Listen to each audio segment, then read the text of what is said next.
দর্শক, দুর্যোগপূর্ণ আবহাওয়ায় রাজধানী পরিস্থিতি জানাতে সরাসরি যোগ দিচ্ছেন আমাদের সহকর্মী তারেক মাহমুদ সুজন। তারেক, রাজধানীর বিভিন্ন সড়কে কি পরিস্থিতি দেখছেন আপনি? জলাবদ্ধতা নিরসনে কর্তৃপক্ষ কি ধরনের উদ্যোগ গ্রহণ করছে বলে আপনি জানতে পেরেছেন?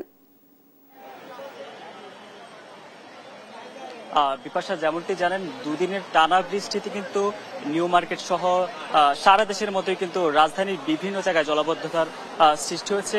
এই জায়গাটিতে আমরা যেমনটি দেখছি, ঈদকে সামনে রেখে যে ক্ষুদ্র ব্যবসায়ী যারা, তারাও কিন্তু সে পানির মধ্যেই কিন্তু তাদের সেই ব্যবসা চালাচ্ছেন এবং মূলত তারা ছাড়াও যারা শপিং মলে ব্যবসায়ী রয়েছে মার্কেটের, তারাও কিন্তু এই ভোগান্তির ফলে কাস্টমার পাচ্ছেন এবং ক্রেতারাও কিন্তু বলা চলে পানিতে হেঁটে এই জায়গাগুলোতে শপিং করার জন্য আসছেন। এবং আমরা এই বৃষ্টির ফলে দেখছি তীব্র যানজটের সৃষ্টি হয়েছে কিন্তু নিউ মার্কেট এলাকাতে।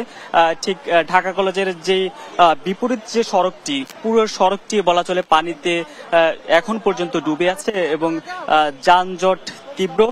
জলাবদ্ধতার নিরসনের যে উদ্যোগের কথা বলছেন, আমরা কিছুদিন আগে দেখেছি এখানে পাইপ দিয়ে পানি নিষ্কাশনের চেষ্টা করছিল, কিছুক্ষণ হয়তো নিষ্কাশনও করা হয়েছে, কিন্তু যেহেতু প্রধান সড়ক সেভাবে নিষ্কাশন করা যায়নি এবং এখন পর্যন্ত এই জায়গাটিতে একই অবস্থায় রয়েছে। মূলত আজকে দুপুরের পর থেকে বৃষ্টি না হলেও গতকাল এবং আজ সকাল পর্যন্ত টানা যে বৃষ্টি, সেই বৃষ্টির রাজধানীর বিভিন্ন জায়গায় কিন্তু এইভাবে পানির মধ্যে বলা চলে তলিয়ে রয়েছে। এবং আমরা এখানকার ব্যবসায়ীদের সঙ্গে কথা বলেছি, যে তারাও যেমনটি বলছে এই বৃষ্টি জলাবদ্ধতার কারণে ব্যবসার ক্ষতি হচ্ছে। একটু যদি বলে যে বৃষ্টির, আপনি তো এই জলাবদ্ধতার জন্য কেমন ক্ষতির মুখে পড়ছেন এই টাইমে?